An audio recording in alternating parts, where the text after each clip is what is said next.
Welcome to 101. I'm Greg Bassey, your host from the Salisbury Independent newspaper. We have one of my favorite people on to talk about one of my favorite events.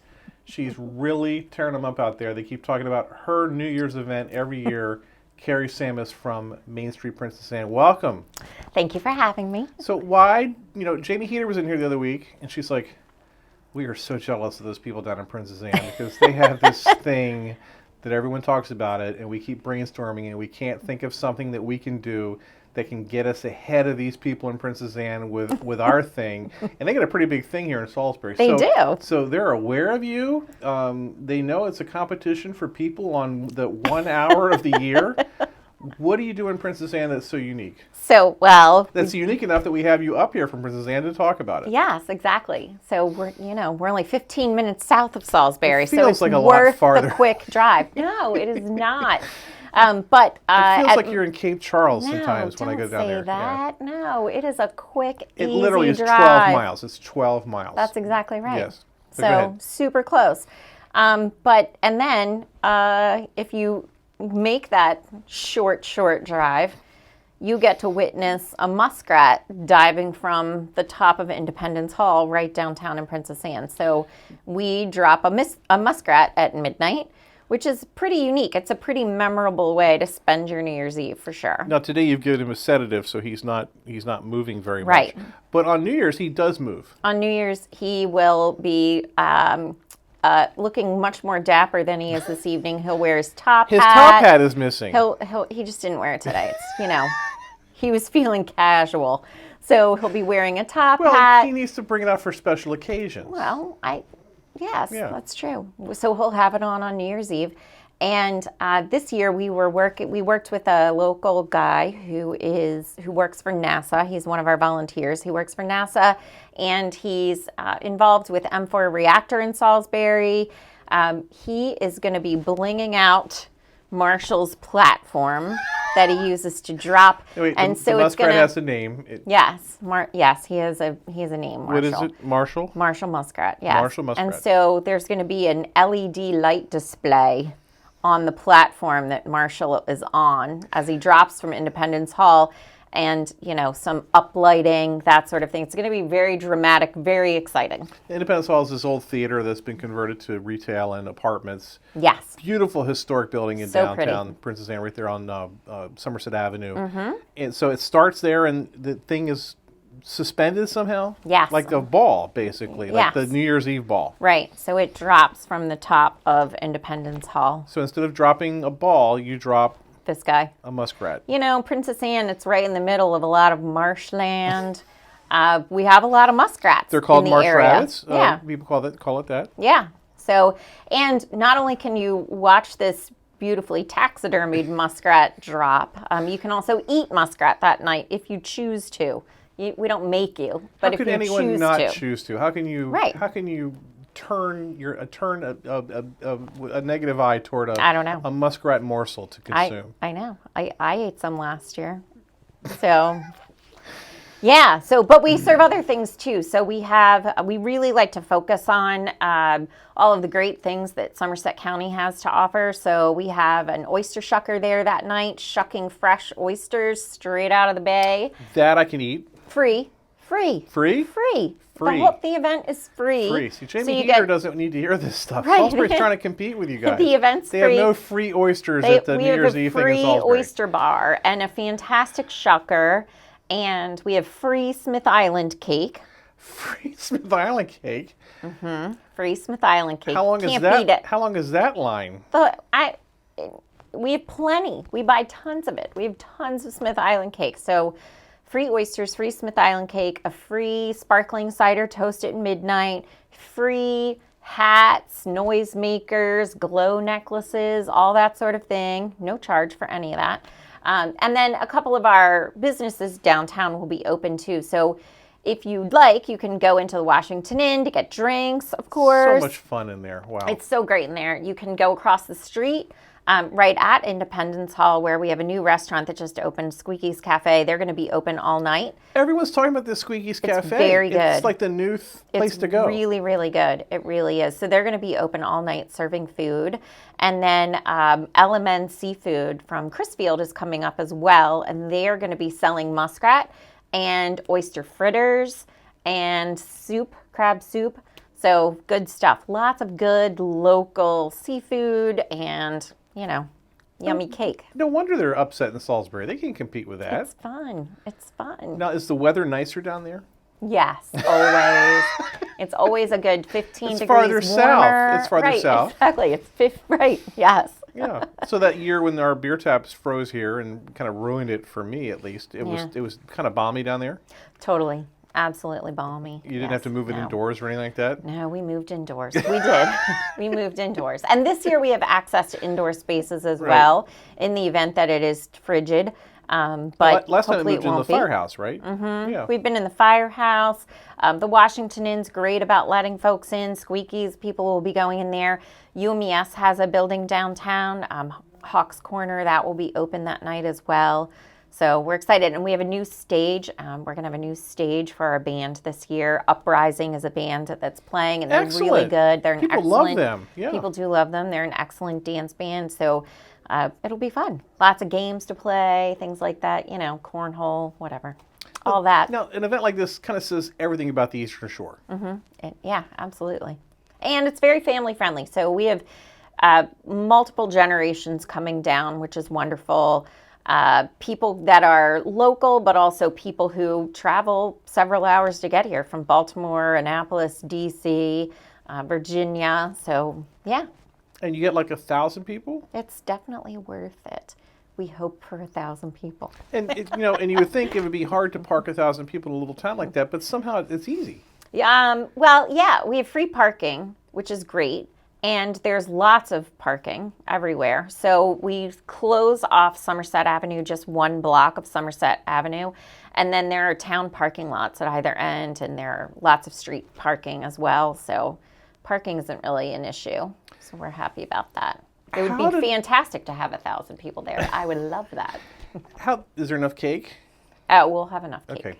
We'll have enough cake. We'll have enough oysters. Yes, we're good. How does something like this happen? Does like a committee get together? Is this the vision of a person? Does it just happen over time? How in the world have you created an event like this? I mean, Marshall did it. No.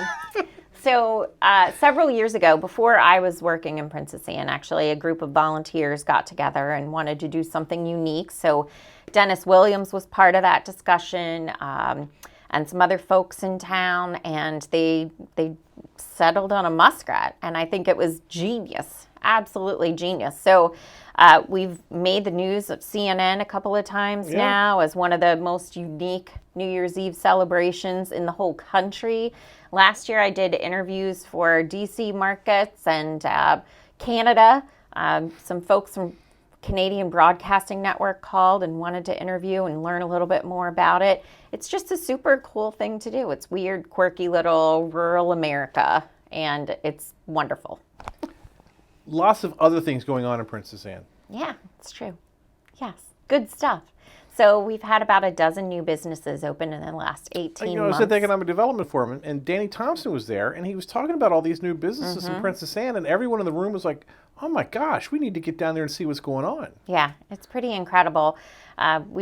Since the Washington Inn reopened, which has just been just about 3 years ago now, there definitely been an uptick and growth, specifically in the downtown area, that I'm very excited about, with a dozen new businesses coming in. And the diversity of businesses that are coming is fantastic too. So we have a bike shop, we have a computer repair shop, we have a new B&B, we have a women's clothing and accessory store, a new restaurant. So there's tremendous diversity with the businesses that are coming, and also diversity that reflects the population of our town as well. So a lot of the new businesses are being opened by women, people of color, and immigrants. And so we're proud of that and happy that the diversity of our business owners reflects the diversity of our town. And my favorite place down there is Junior's. They've got all the wine that they have at all the big time stores. They do. For cheaper. So much cheaper. And And the guy you go in there in Junior will help you. He'll ask you what you're having for dinner and help you pick out a nice wine that you can afford. He is a sweetheart. He is absolutely a sweetheart. And yes, he has fantastic prices and a great selection. And now he's really into craft beers as well. And he has, I think, almost 100 different craft beers stocked now too, which is great. Now, I kind of see you as helping lead this transformation with Princess Anne, moving down there. Is it the community you thought it could become, or how do you feel about living there now? I certainly think that it is moving in that direction. Yes, absolutely. I think there's tremendous potential. It's a beautiful community. A lot of the architecture downtown is historic architecture. There are over 300 structures in the vicinity that are registered on the National Historic Registry, which is really cool. So there's a lot of possibility, and now investors are coming as well. So just recently, Davis Strategic Development purchased Independence Hall downtown, one of our and we're Salisbury very guys. excited about that. Yeah. So we're really excited about that. They purchased another building about a year ago. So we're happy to have them there for sure. And this year, Teakle Mansion opened for the holiday, and big crowd. And a lot of people, if you haven't been to Teakle Mansion, it's worth seeing because it's really amazing. Yeah, definitely. So we have, at the beginning of December every year, we have a big holiday weekend and a parade and historic house tour and a candlelight cocktail reception at Teakle Mansion. And then this year, Teakle Mansion was open to the public for free on the Sunday of that weekend. And 130 people came, which was great. So it's been a long time since we've had 130 people in Teakle Mansion at the same time. So it was pretty exciting. All right, tell me everything about the event. When does it start? When should I get there? You should get there at 9 p.m. so that you have plenty of time to eat Smith Island cake. Slurp down some oysters, drink some beer, and then welcome in the new year with Marshall Muskrat. And I assume that's at midnight. It's at midnight, yes. But prior to that, we have a photo booth, so you can get selfies with the muskrat as well. So you don't want to miss out on that opportunity. Do you have a website where all this information is, where I can go and look? We do have a website. It's mainstreetprincessanne.org. And we also have a Facebook page, Main Street Facebook page, but we have a specific Facebook page and Instagram page for the Midnight Muskrat Dive. So the only money I need to bring is for the alcohol I'm going to consume. Alcohol you're going to consume. And then if you want to buy additional food to purchase, definitely bring some money for that. Support those local businesses that are supporting your great town. The event is free, but it's great if you bring a little bit of spending money to buy some beer at the Washington Inn, maybe to grab some extra food from Squeaky's, enjoy that sort of thing, and visit any of our downtown businesses. It's great to support some of our local businesses as well. And support the businesses that are helping support the town and all the great achievements. Definitely. She's Carrie Samus from Main Street Princess Anne. We're thrilled that she's down here to have this competitive event that makes everyone in Salisbury jealous.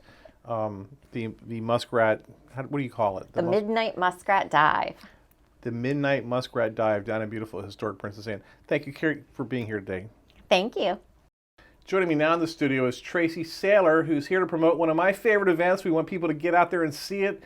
People love to go see it, but they wait too long to buy tickets. Rock and Roll Revival. Welcome, Tracy. Thank you, and it's one of my favorite events too, has been for a long time. So when is Rock and Roll Revival? So this year, Rock and Roll Revival 2020 is going to be the best summer ever, and it's going to be a time when you don't usually think about summer, February 7th through 9th, and the 13th through the 16th. Okay, so it's a ways away, but the problem is every year is that people say to me, why didn't you remind us about Rock and Roll Revival? Because when they get around to remembering, the tickets are gone. Right, so the tickets actually went on sale early this year. Usually they don't come out until the new year, but they've been on sale since the beginning of December. So it is a good idea to lock in your show or shows early. because this is one event that you don't want to walk up at the last minute and think that you're going to get tickets. I've worked in the ticket window for the past several years, and every year there's somebody who walks up Right. and says, yeah, I'd like 10 tickets for tonight, and we have to tell them no because Yeah. there aren't any tickets left. And that's because once the show gets rolling, the word spreads and it speaks for itself that it's a great night or matinee of entertainment. Right, and they get irritated with you, and then they call me and say, "Why didn't you put in the paper this thing was coming up and that tickets are going to be hard to get?" Right, so we're doing everything we can to get the word out early. We actually had some rock and rollers outside the Bank of Delmarva on Eastern Shore Drive on December 7th, the day that ticket sales started. And then we had a bunch of them who were part of the Christmas parade on December 8th. Just trying to make sure people are aware that Right. it's coming up and, be thinking about it. Now everyone loves this thing. Tell me, what is Rock and Roll Revival? So, Rock and Roll Revival is a musical extravaganza. James M. Bennett High School students sing, they play in the band, they dance, they work backstage in all kinds of roles, and it is amazing the music that they make and the mood that they create in there. Probably somewhere around 40 songs, but it's a very manageable length show for an audience member. First act is about an hour, then there's a nice intermission, and then another hour after that. And it's a great chance in the middle of winter to come out and see people that you haven't seen because everybody's staying indoors because it's dark and it's cold outside. It's a great chance to come out and visit with people. Now, it's one of those things I'd always heard about it, but I'd never gone. Then my kids got sort of involved, and I had to go. And I remember dreading it because it's like school play, like, oh, this is, But the entire time, my memory from the first one I went to, the entire time, I sat there like this. Because it was that incredible. It was like, oh my, what is going on up there? That's incredible what I'm seeing. It's like I'm in New York City paying $100 for a ticket to this amazing performance put on by kids. Yeah, they will amaze you, especially if you've seen them, at school or in their street clothes, Right. and you see them and you think, these are stars of the stage, Right. And they are for the length of this show. So one of the things I like every year is that there are lots of family members in the audience, there are lots of friends, but there are 800 seats a night, so we can't fill that auditorium for 7 shows unless it's a great show that everybody can come out and enjoy. Right. So it's a community event. We've had people tell us that there's a neighborhood up in southern Delaware that they get together, they get 35 tickets, and they come down, everybody comes down, I'm not going to say where, but Right. comes down and sees the show that night. And there are family members who come from several states away who come to see the show, and I see it again and again. Right. Now, Dr. Hanlon, from the school board, the superintendent, she's always made the point that she would like an arts school, perhaps, that there's training to be done through the arts. And we see character development through athletics, certainly see that all the time, through the club stuff at schools. But through this arts thing, you do see these kids in a transformative way. It governs the course of their lives, how they do in Rock and Roll Revival. And if you try to imagine yourself with a song, with No a solo, way. walking out on that I'm gonna stage stand up in and front of sing in front of 800 people? I can't do that, and Yeah. I was somebody who did chorus and plays, and that's beyond me. But it's not beyond as young as 9th grade to do that. And so the character they build, the responsibility of learning their song, of working with others on it, of being prepared, of knowing their schedule, managing their time, because they have to also, keep up to date with their studies. They can't Right. let that go because they're not professional musicians, performers. They're students. It teaches them so much, and by the end of the show, it's they have grown so close together. That it's, especially for the seniors, it's Yeah. their last go round. Yeah. It's it's the first huge goodbye of that senior year is when Rock and Roll Revival ends, if they've been involved in that. And even like my son, who was an artist, he wasn't out there on stage, but he painted sets for years. I mean, that was a way that he became involved. Yeah, absolutely. That's one of the earliest parts of rock and roll is the art students at JMB who design various elements of the stage that you will see. They'll pick the favorites, and then in the past they've always painted the set pieces, the panels that go on, and it looks incredible. Yeah, it's so amazing to me too. I sit there for the entire show, just blown away by these kids, and they seem like adults up there. So you're thinking like, wow, these kids mature so much faster than when I was in school. It's a whole different world, and they're like young adults up there. And then you see them after the show out in the lobby with their parents and friends, and they reverted back to kids. You kind of alluded to that. It's like, wait, she was just up there like belting out Delta Dawn or some kind of song, and now she's back here being a kid again. It's just like, it's just amazing to me how they do this. And our directors, Dory and Bob Heyman, they set very high expectations for the students, and that goes for the other directors, for the dance and the various parts of the band. They all have high expectations for what the students will do, and the students rise to them. And it's handled, very nicely. If there's somebody who's having a difficulty, they're going to work with them to get them through it. But it is a lesson in responsibility. If you're not coming to your rehearsal time, you don't get a pass. You're not going to get up there, yeah. You've got to be responsible, because everybody who comes in is buying a ticket, and they have the right to expect a fantastic show, and that's what they're going to get. A couple of years ago, I was sitting there, it was going along, and all of a sudden out comes Dr. Donna Hanlon and her friends singing, showing support for this thing, being involved in it, not like taking the attention away from the kids, like supporting the kids, being part of it. It was incredible. There are always surprises Right. every year, and not to blow a surprise, but there is a teacher number this year, which we haven't had for a few years, and that's always a lot of fun.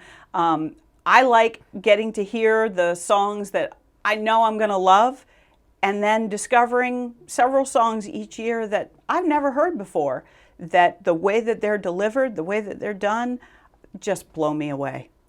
Now, you've kind of lived through this with your kids like I did. Your daughter Allison was a star in this thing for a long time. Your daughter Molly now is a senior. It'll be her last year. Little sentimental feeling about this year? Oh, there will be a lot of tears.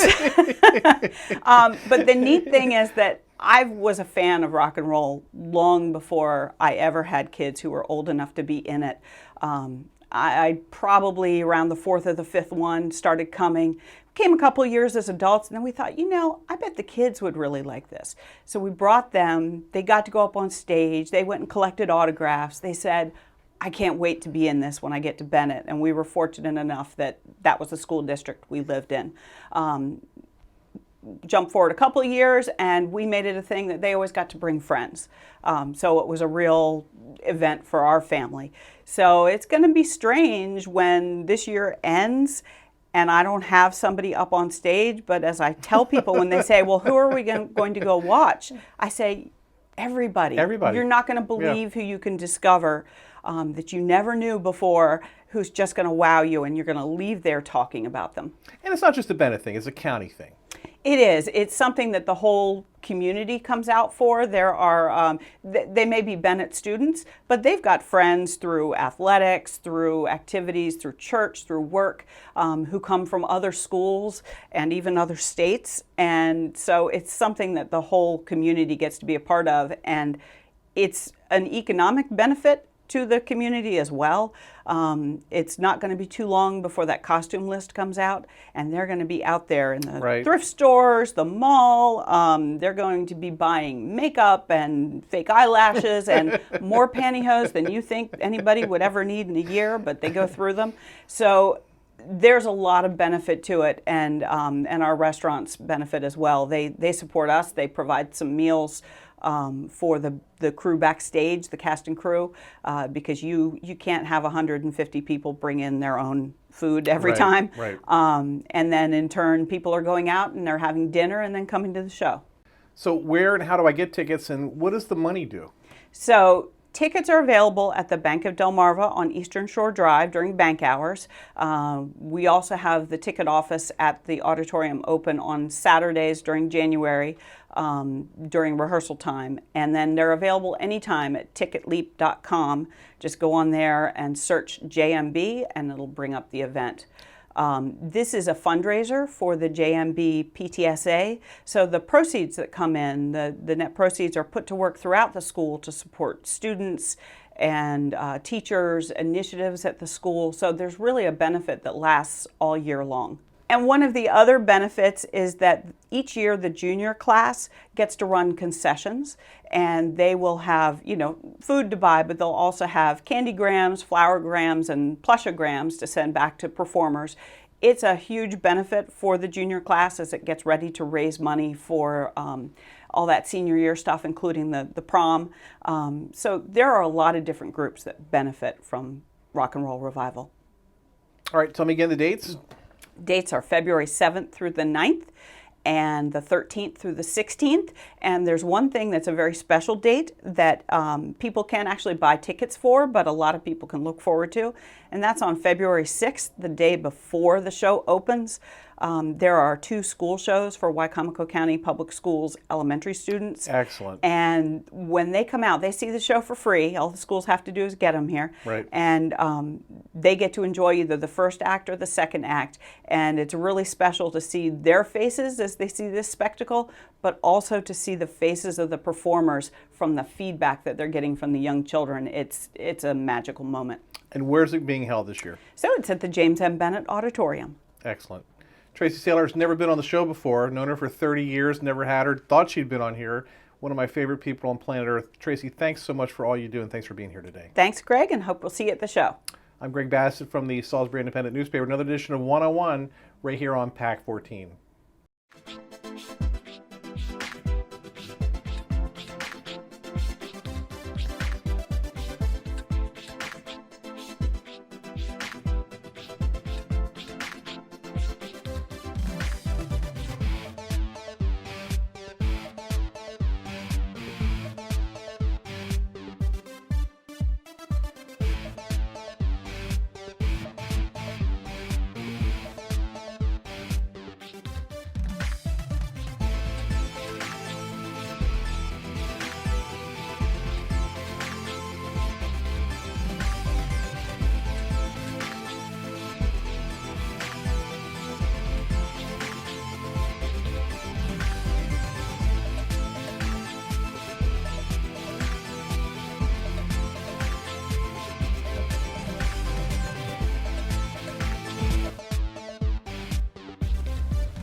First Shore Federal is proud to support PAC 14 and one-on-one. We'd encourage every business to support PAC 14 and pick a program and support it, and let's make a difference.